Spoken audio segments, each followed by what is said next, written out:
everybody. Thanks for joining us again for our third episode of Homesteading in a Modern World. This is part 3 where we discuss how to preserve your garden and all of its bounty. We're talking about different methods of taking your produce and from your garden and keeping it so that you can enjoy it year round. Now, there's a lot of different methods and different ways per those methods. So I do have some cheat sheet notes because I wanted to make sure I touch base on everything. That way, not only are you preserving your garden and making it to where you can enjoy it year round with your family, but you also want to do it with the safe methods, because there also comes in effect of different bacterias and molds and yeast. So every one of you are preserving, you want to follow by the book. And when I say book, there's several different books that about preserving. I recommend everybody that's starting out to go get the Ball's Blue Book. It's a guide to preserving. I think Amazon has this. I mean, you can go to the Ball website and get it. It tells you about all the different methods. I have a good variety of different books. Let's see, let me set this here. I'm gonna try not to rush through this, but there's so much that I want to cover in this hour that I'm hoping that I can cover it all. Let's see. This is the Ultimate Ball Canning Cookbook. This is the all new Ball Cookbook, Canning and Preserving.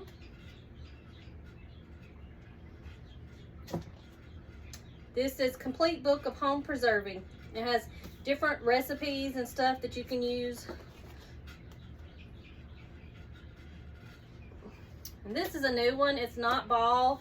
It's by Diane Devereaux. She's a really good canner. I found her on Facebook, and she also has a YouTube channel. But this is like can your meats, your vegetables, and meals in a jar. That way you have meals ready. I do have I was going to show you. It's beef stew in a jar that I've put up. I have Sloppy Joes in a jar that I've put up. So all of this can be found in this Complete Guide to Pressure Canning. It was on Amazon. Let's see. All right, let me get these out of the way so we can start. All right.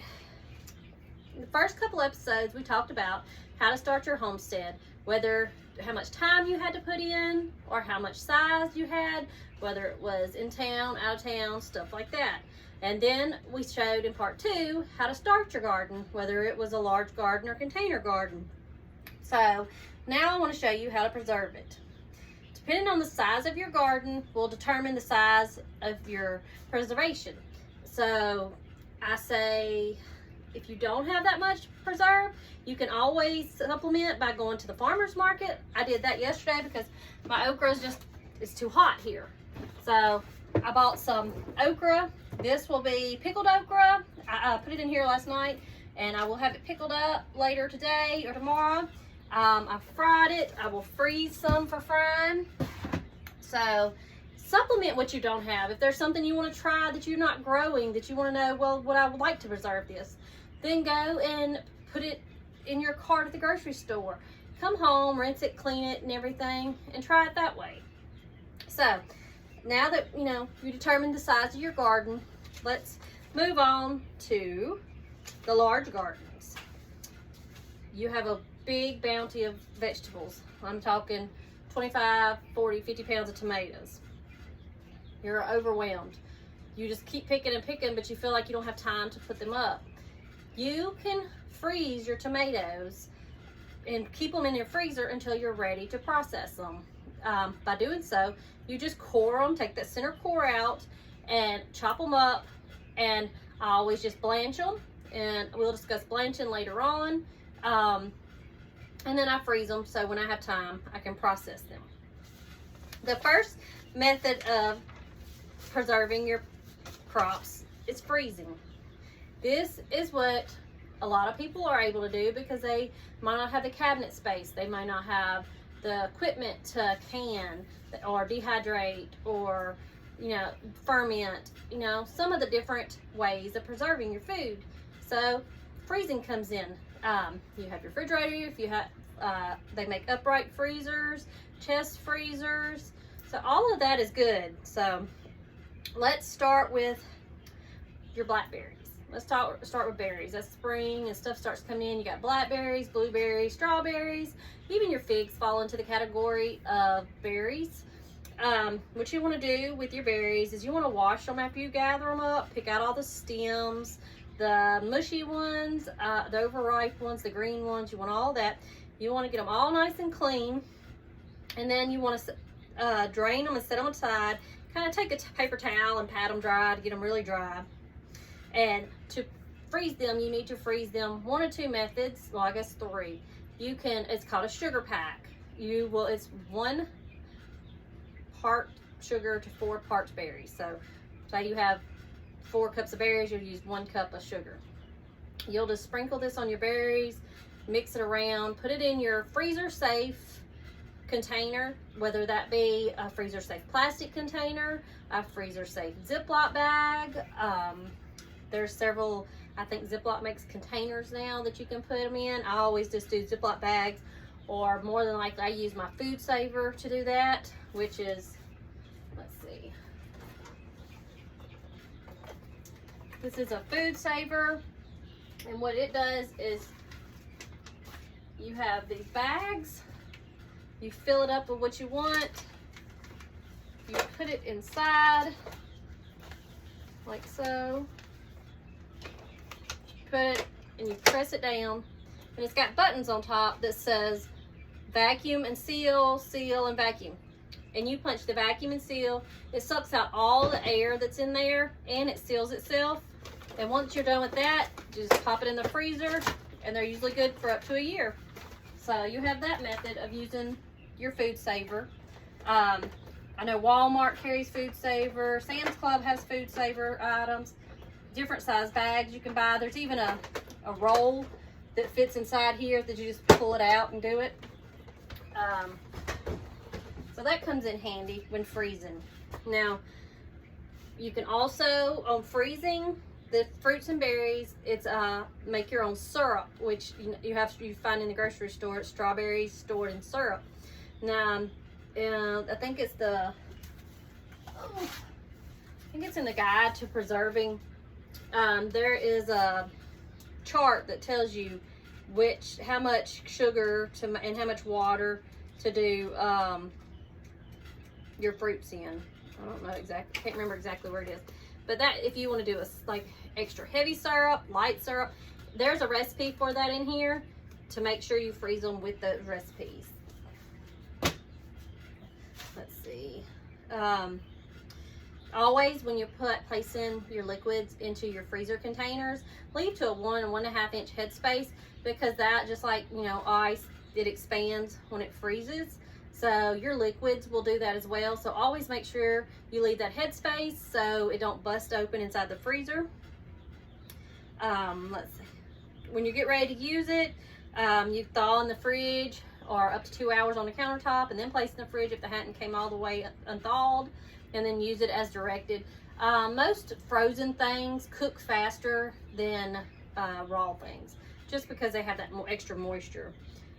Let's go move on to vegetables freezing in the freezer. Most of all your vegetables need to be blanched. Blanching is a process where you take a hot pot of boiling water, and you take your vegetables that you have cleaned and made sure there was no bruises or anything on, and you place them in the boiling water. Now, each vegetable has different sets of times on how long they stay in that hot boiling water. Some can stay for 1 minute, some can stay up to 10 to 15 minutes. It's usually determined on the thickness of the skin or the texture of the vegetable.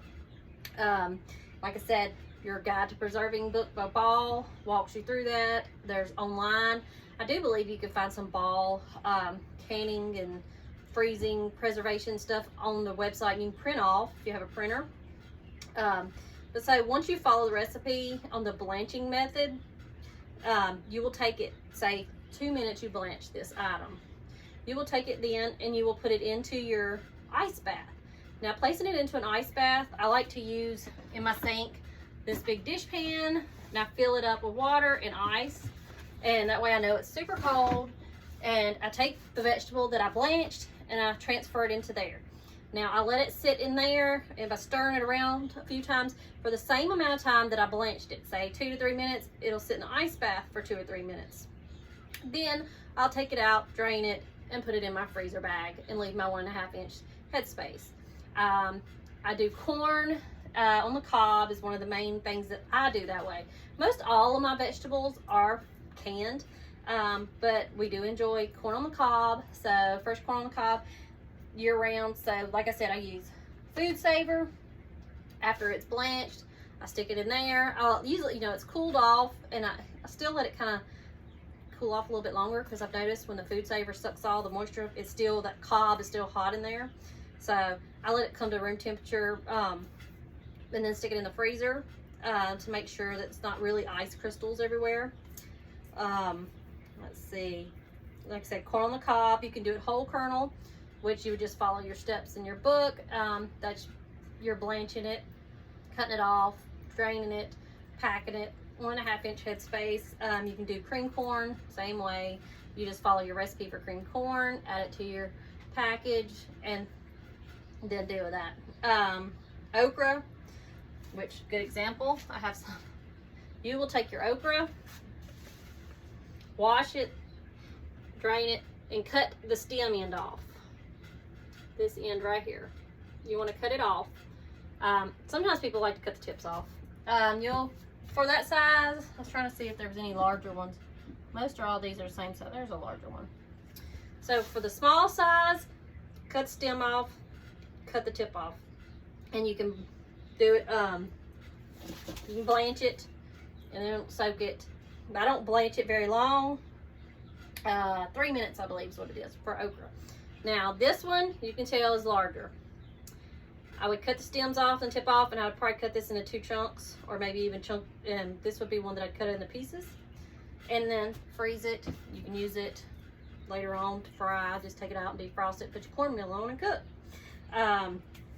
Tomatoes, like I said earlier, if you have a big abundance in your garden, but you don't have time to put them all up, a lot of people like to take their summer harvest and freeze, and then during the winter downtime when they're not so busy gathering produce and everything, they like to make all their sauces and salsas, stuff like that, in the winter. So they freeze their tomatoes. Like I said, you core your tomato, you take it, cut the core out, blanch it. Some recipes call it for it to be de-seeded, so you can do that, and freeze it after you've blanched it. Now the skins usually just peel right off when it's unfrozen. Some people like to freeze them with the skins, some people like to freeze them without. To me, the skins just fall off after blanching, so I take my skins and put them in my dehydrator as soon as I get through doing that. And I dehydrate my skins, and I make tomato powder to add to recipes. This was a batch that I done the other day, so I have it. What else? We have potatoes. If you have an abundance of potatoes, you'll have to wash them, peel them, and wash them again. You'll blanch them, let them cool off in their ice bath.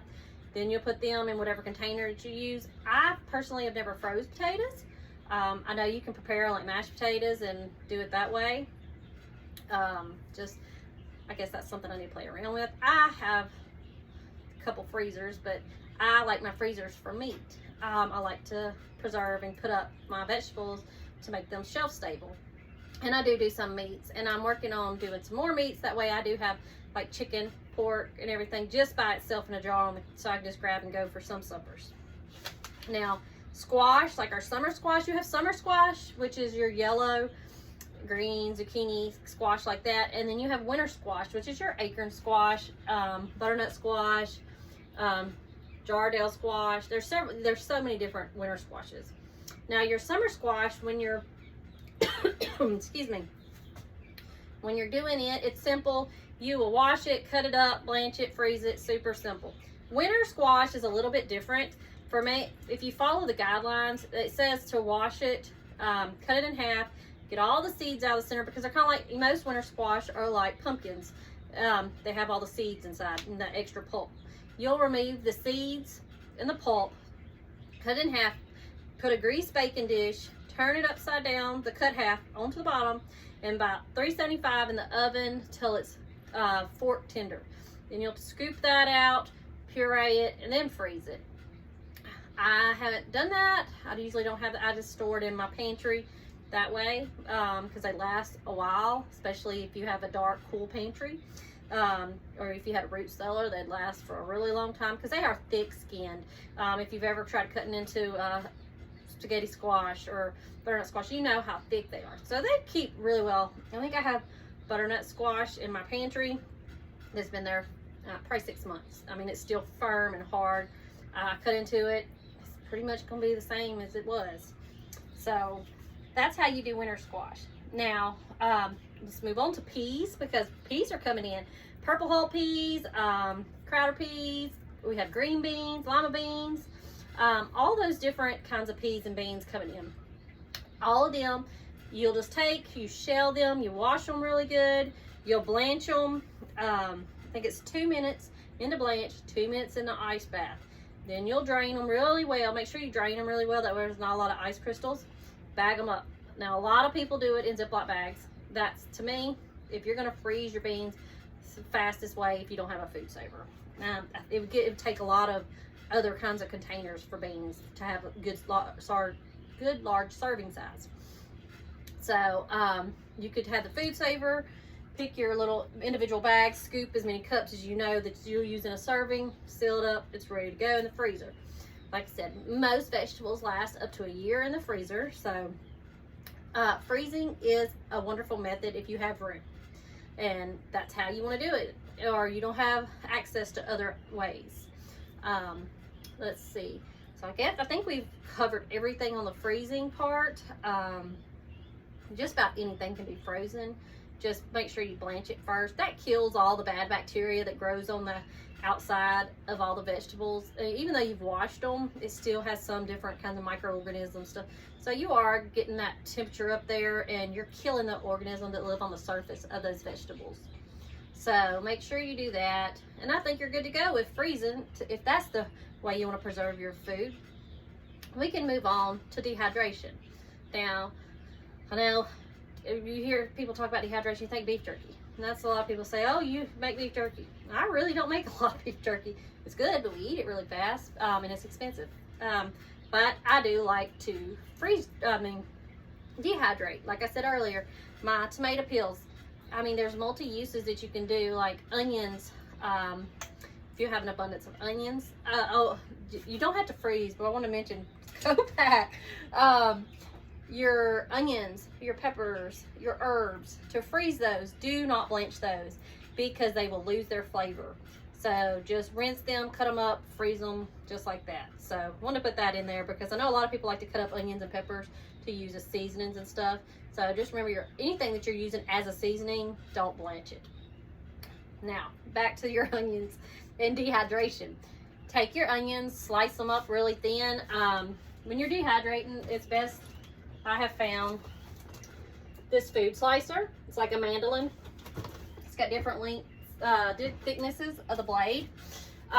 You slice it really thin and put it in your dehydrator. I have a dehydrator back here. I know it's kind of hard to see. It's built in down here. My husband built me this shelf that holds on. I have two actually. I have an Excalibur. It's an older one, but it gets down to a lower temperature. I think it gets down to like 80 or 85, which is great for when you're doing herbs out of your garden. Your oregano, your thyme, your basil, your rosemary. You put it in here and let it at a lower temperature. And it dries. That way it keeps the oils in. That way it's more potent in the flavoring. Now, this is my other, I forget the name of it, but I think it's from Cabela's. It's a 10-tier dehydration. Let's see. If I can slide it out just a little. You just open it, you set it on top. It has these little trays. They're like mesh. You can buy matte silicone nonstick mats for it if you want to make fruit leather. Non-stick mesh pat, just for different things you don't want to stick to that, so you're not cleaning your trays. My kids do like the fruit leather. It's like fruit roll-ups, and you just take your berries and just puree them down and pour them on that. and just let them roll until it's a tacky consistency, and you can cut it and roll it and store it with in a jar. I think it's wax paper. You put a sheet of wax paper and roll it up. That way it rolls out just like your fruit roll-ups. So it's no sugar and it's healthier for your option for your kids. Also, strawberries in the dehydrator taste just like candy. Love them. Apples, pineapples, and another thing that's not a produce that you don't grow in your garden, but if you have a dehydrator, my kids love dehydrated marshmallows. It's just like the Lucky Charms and all that, but it's regular marshmallows. We buy the flavored ones sometimes and throw them in there. It's like candy. Keep them in a Ziploc bag. We eat a lot of that. So dehydration is another method.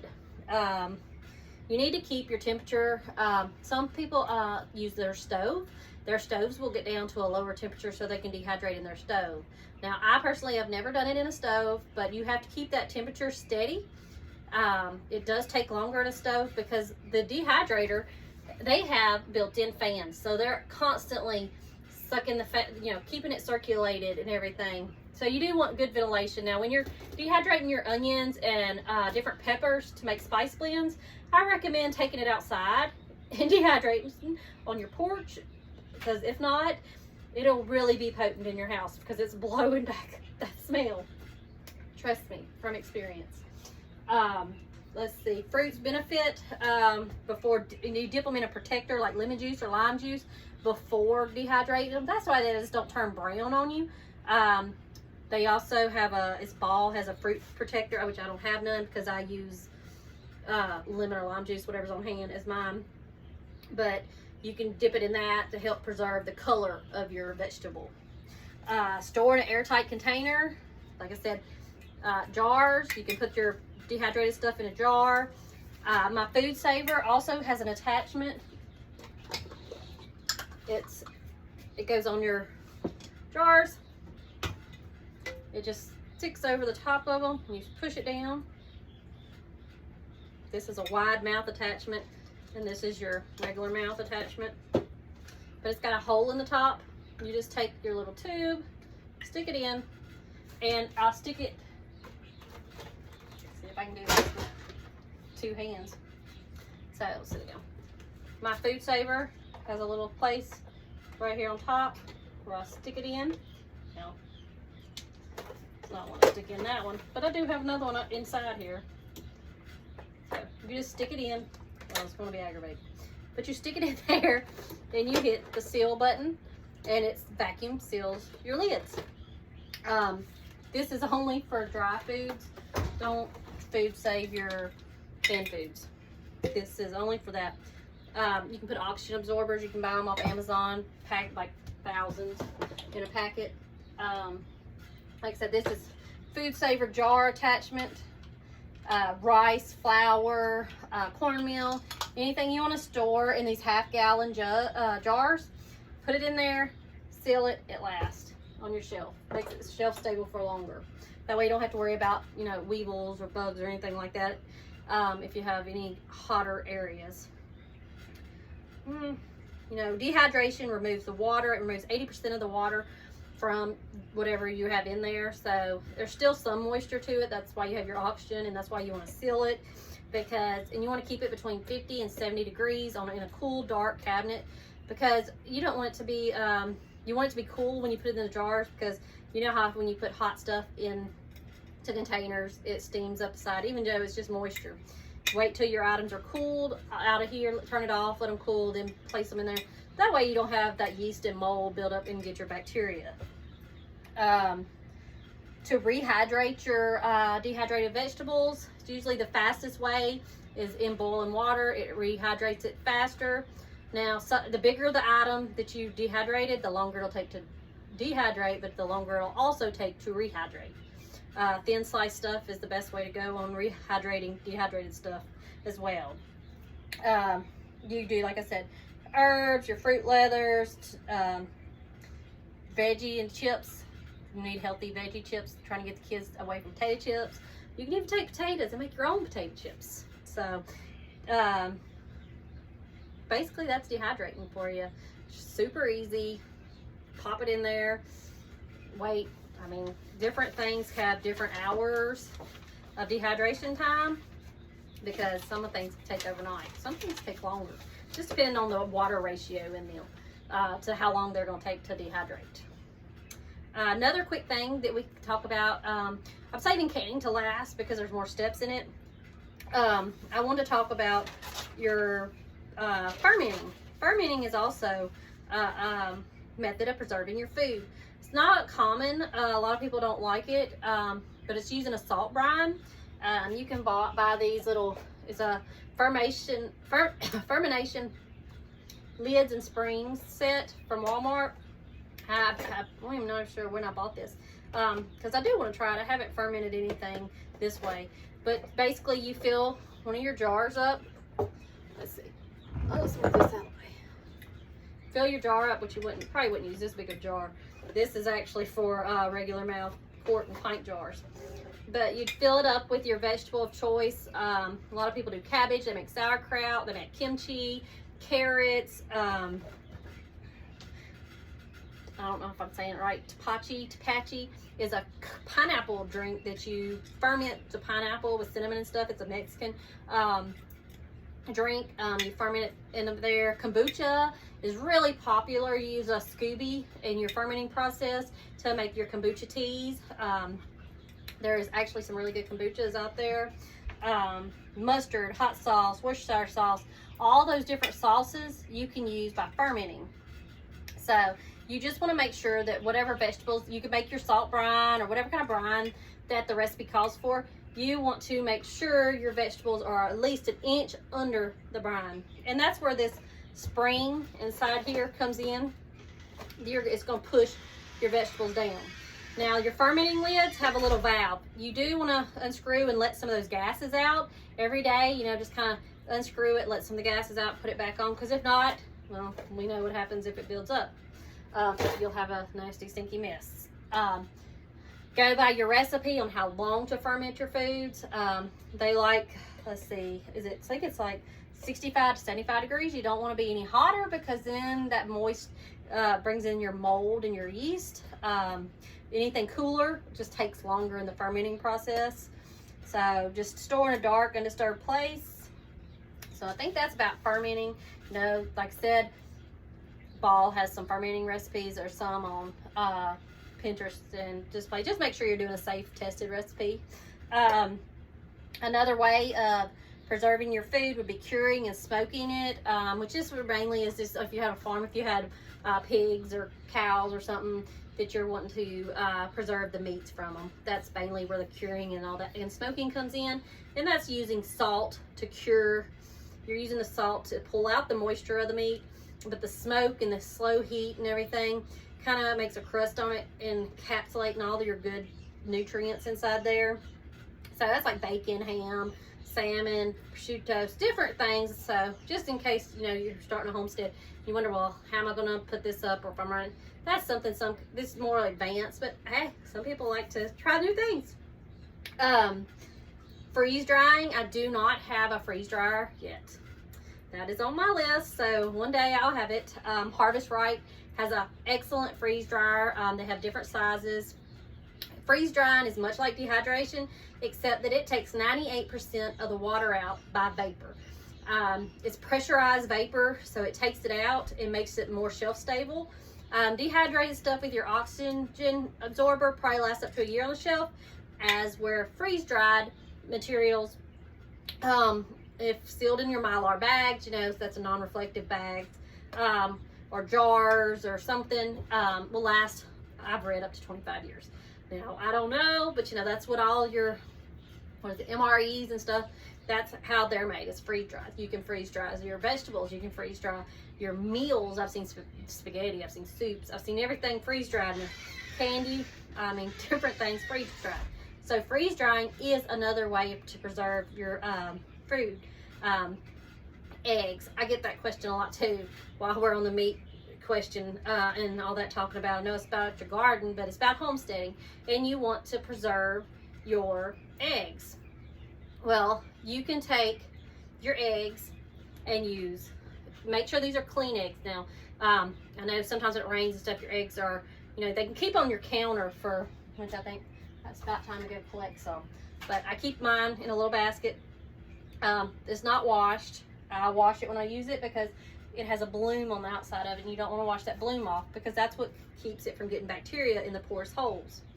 Now, if that one's not a clean, if you have clean eggs with no debris, nothing on them, you can take them and fill this up with water and fill it up with your eggs. Do not wash them, just put them straight from the chicken pen into here, as long as they're clean, no debris, and use your pickling lime.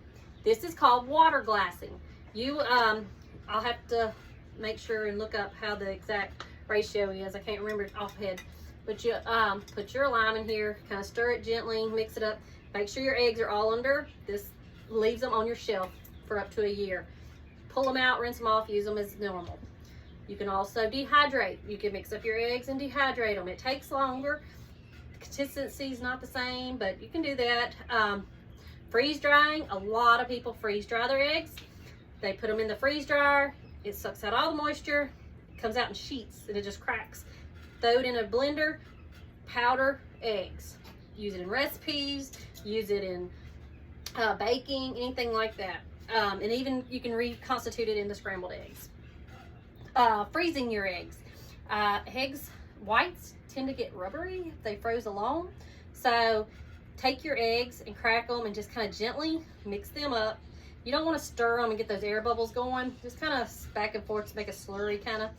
You can freeze them in ice cube trays, and once they're frozen, put them in a Ziploc bag. That way you know, hey, this is one egg, whatever. You do them in larger containers.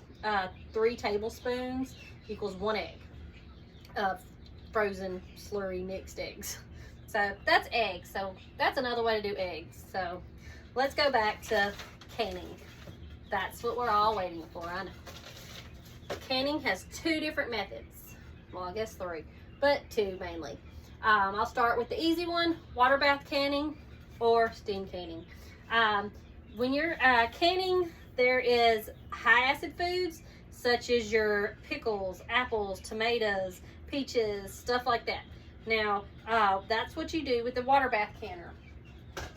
A water bath canner looks something like this. It's just a large pot. You see how, sorry about that. And inside, all the noise, you have a rack. You'll put 7 quarts or 8 pints down in boiling water with 1 to 2 inches of water above the rims, usually about 1 inch. You don't want to get too, it'll bubble everywhere once it starts. Place your lid on for a desired amount of time that your recipe calls for. Once it's through, take your lid off. You can pull this out, set it on a cool towel, then remove them from the wire. If you want to remove them individually, they make these jar lifters. You just reach down and it picks up your jars out of there, and you set them on. Don't set them directly on a surface. You want to set them down on a towel, something where the heat, there's a barrier between them and a hard surface. That way it cools a little bit faster and evenly. And leave them for 24 hours. Some things like jellies and stuff can be like 12 hours, but most of your vegetables you want to leave for 24 hours without disturbing. Then you'll take, let's see, this one. This is some homemade rotel that I made last week. Before I even, we'll talk about filling your jars in a minute, but you'll take your lids off, and you'll take and hold it by the lid, and if it stays, it's sealed. You'll also hear it go ping. Store them without the lids on. This one's just here to show y'all. Let's talk about filling your jars. Now you're ran over the method on how to do it, so it's super easy. First, like your tomatoes, your peaches, everything, the Ball Book has different recipes on how to preserve them. You can do salsas, chutneys, different kinds of pasta sauces, pickles, like rotel, anything like that. Prepare the way the recipe calls for. Heat your jars up, wash them and clean them and get them nice and clean. I like to take my water bath canner, put my jars in there, bring it to heat, and make sure they're boiled and sterile.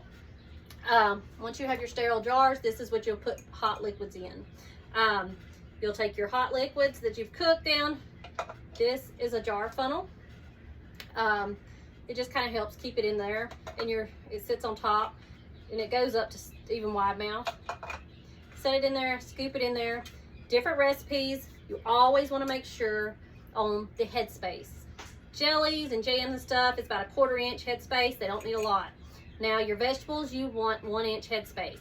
That way when it's pressurizing and stuff, it has a little bit more room. But please pay attention to your headspace, because if you leave 2 or 3 inches, that's just more air in there for bacteria to grow and set up, and it's not fun. There's horrible bacteria called botulism. You know, it's deadly. Salmonella. I mean, there's so many different bacteria you can get.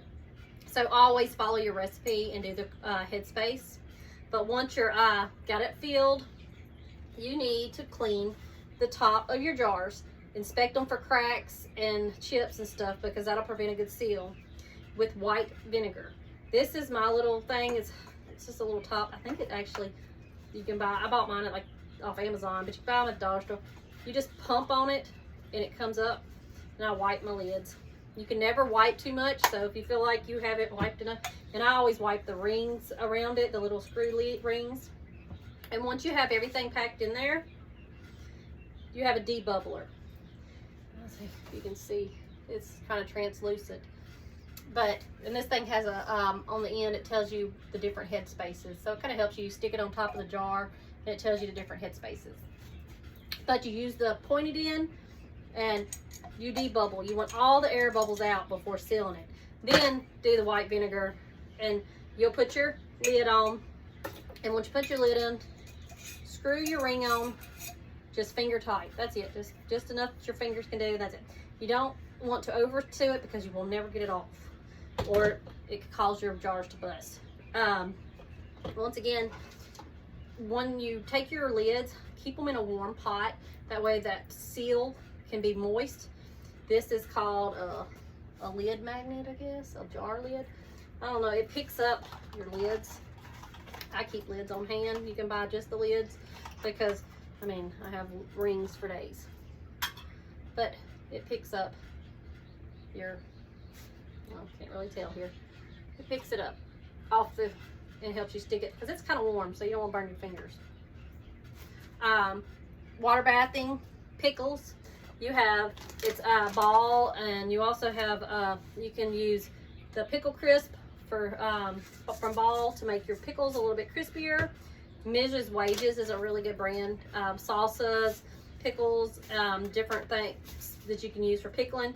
The recipes are on the back. This one is just for quick process dill pickles, Polish dill pickles.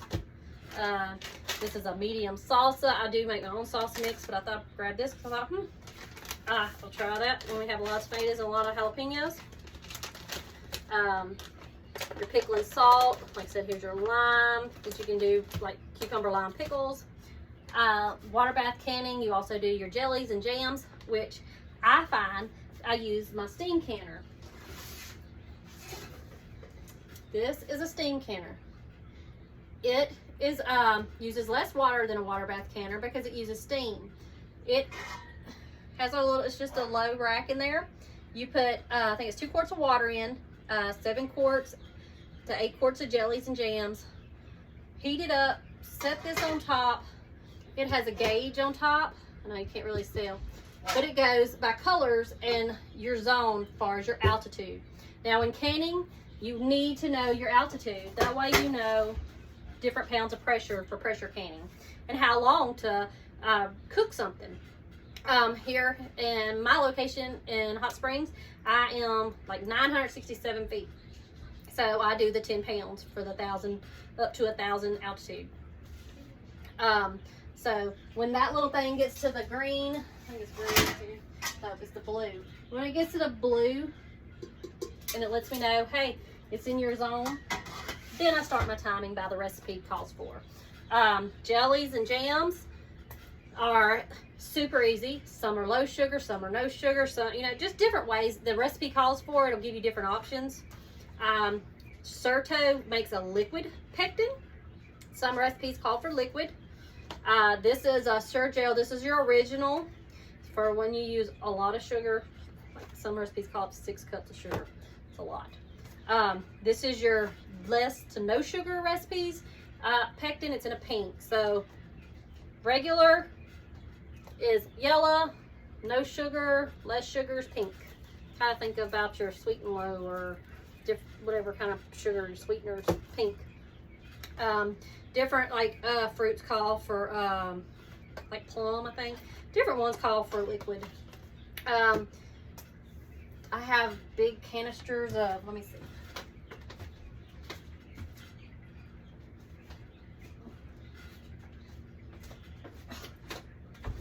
It's called Clear Gel Powder. I'm not sure, I think I got this off of, it's Hoosier Hill Farm. It's just a big container of it to use when you're cooking. Kind of makes your jellies clear. Some of your pectins can make them cloudy. So I do have that. I think you can get it off Amazon as well. Some people use WEC jars.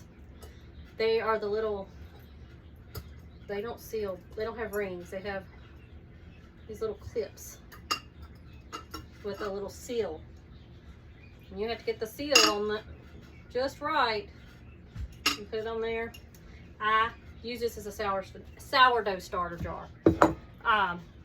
So to me, that's easy. I put my sourdough in there, put it in the refrigerator. I can monitor it, pull it off as needed. It's a little bit too time consuming to can in those. You have quart size and pint size and jelly jar size, and you have your half size jelly jars. I guess it's half pint and quarter pint. I'm not sure. I don't know. I don't pay attention to measurements most of the time. You do whatever, you know, fill and do. When you're doing in the water bath canner, whatever the largest size of jar that you're canning, like the water bath canner is going to hold 7 quarts or 8 pints or 8 of the other jelly jars. Processing time is whatever the largest jar is, if you have mixed jars. Let's see if I've covered everything for the water bathing. Couple, remove your paper towels. A timer, always have your timers ready. Know your altitude. Jar lifter, your funnel. And always, when you're making the sauces to go into your, whether it's pressure canner or water bath or steam canning, when you're cooking down something, always make sure you're using a stainless steel saucepan or an enamel saucepan, wooden or stainless steel utensils. Aluminum and other metals have a reactive, like a chemical reaction, and so you do not use them when canning. Stainless steel is the best way to go. Let's see. Let everything cool down. Like you've checked everything, it's sealed. Wash it really good in hot soapy water. It's not going to come unsealed when you wash it. Label it. I put what it is when I've done it. That way I can know when I'm putting them on my shelf. I can rotate. I bring the oldest to the front. That way I'm using the oldest first and vice versa on all my stuff. Label them. Make sure they're there. Keep them between 50 and 70 degrees in a cool, dark place. They stay in my laundry room, which stays pretty cool. We have a lot of built-in cabinet areas. I do have, you can't see it, but underneath the hydrant, there's a whole stack of, that's where I keep all my canned goods down here. I think it's 33, 36 quarts of corn. I have some pints. I have all my Rotel. I have areas up here that has stuff, has different gels and stuff. I have built-in spots for stuff because I am a big true believer in food preservation and keeping at least a year's supply on hand. Now, we're a large family. I have 6 kids and a granddaughter, so that means a lot of food. So let's move on to our final thing, pressure canning. I'm gonna try to get some of this out of the way because my pressure canner, there's several different ones. There's Presto makes a smaller one. Let's see, I forget the other main brands. I had a Presto before getting my All-American. I have an All-American. So like I said, I can a lot and I wanted something that held a lot. So my This is my All-American pressure canner. It's very heavy, stainless steel. It has racks inside. There's 2 of these. That way I can double stack. I can do 7 quarts, 8 pints on the bottom, 7 quarts, 8. I mean, I can't double stack quarts in this one. There's a size up that I will be saving for, right along with my Harvest Right freeze dryer. That way, excuse me, I can stack quarts. But I can double stack 8 pints. So I can 16 jars in one time with this. So it has a gauge on it. This is what I was talking about, where you need to know your altitude. Once you do your recipe, like you followed in the book, you have put your liquids in there, cleaned them, sealed them, all that. You place them. In a good rule, if your liquid that you're raw packing something, it's cold going into the jar, use cold water and build up your temperature together. If it's hot packing, and like it's hot liquids poured into the jar, make sure your water is already hot when you're placing your items in there. Once you get everything in there, I always put a splash of vinegar. It just kind of helps keep your jar, especially if you have hard water. Soft water is easier to can with. I clean the seal really good, put a little seal, wipe it with some olive oil. It has some little notches on here. I know you can't really see it, but line it up, turn it. You want to make sure it's even all in the spaces, and then it has locks all the way around. It twists. Don't be afraid of it, because just twist it. Don't do it too tight, because once it comes to pressure and it gets up there, it is so hard to get undone. But you do want to make sure it's tight. And I do opposite sides when I'm doing it. Tighten it, tighten it, tighten it until I know it's good. Well, this is your vent. You got that water rolling. Either you brought it up to boil with your cold food, or it was hot when you placed your items in there. You want to see a steady stream of steam coming out. I mean, let it steam for a good 10 minutes. And this, you want to keep clean of all debris. Always clean it afterwards. That way it's able to steam and release. And once you see that and you let it go for 10 minutes, you will take your little jugular, whatever, the little thing. That's what we call it, the shaker. It has 5, 10, and 15 on it. That's your different weights. And like I said, you can go by your altitude on what heavy of a pound you're going to use. Venting for 10 minutes, I would use 10. Drop it on there. Now I wait to hear it. I like for it to do at least 2 to 3 per minute of little jigglers. Once I know that it's that way, also about that time, your gauge over here will be moved up to 10. That is your pressure gauge. Some canners don't have that. Some just go by this. It's all on the instructions. You know, follow the instructions of your canner. This one only when you're pressure canning, it only needs 2 quarts of water in the bottom. That is it. Once that starts jiggling, the way I know that it's all the way up to pressure, I set my timer for whatever the amount of time is on things. Corn was like 85 minutes.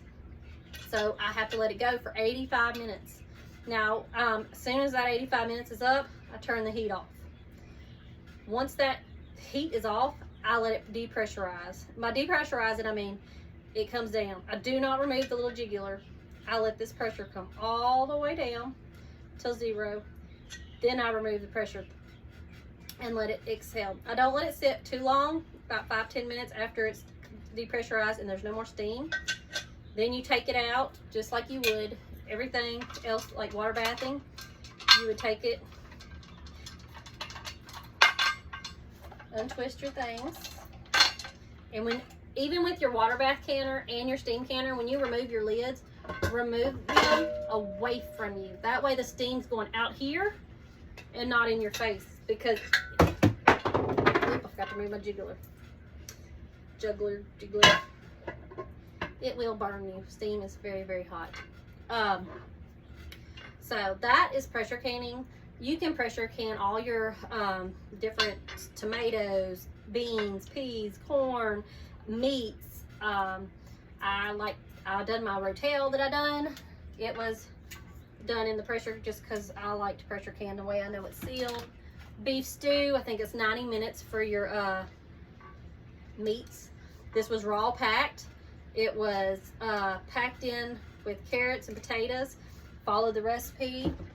Hot packed my sloppy joe mix, and I think it was 90 minutes. Most meats are 90 minutes in quarts. Just follow all of your recipes in your books. Like I said, for beginning canners and other things, get your book, Preserving by Ball, and follow your directions. I hope I've explained everything clear enough, and I've tried not to rush, even though we had an allotted amount of time. So if anybody has any questions after this video, we'll be on live, and you can ask me those questions. I do have a YouTube channel that I try to post. I haven't posted in a while because it's just been so crazy and busy, where I can and stuff. It's called the Honey Hole Mountain Homestead. If you are curious and want to message me on there, I have a Facebook page. I'm glad to answer any of your questions. On Facebook, I think it's just Facebook/honeyhole09. Message me. I'll be glad to answer any questions. Other than that, thank y'all for watching me, and hope y'all have fun preserving.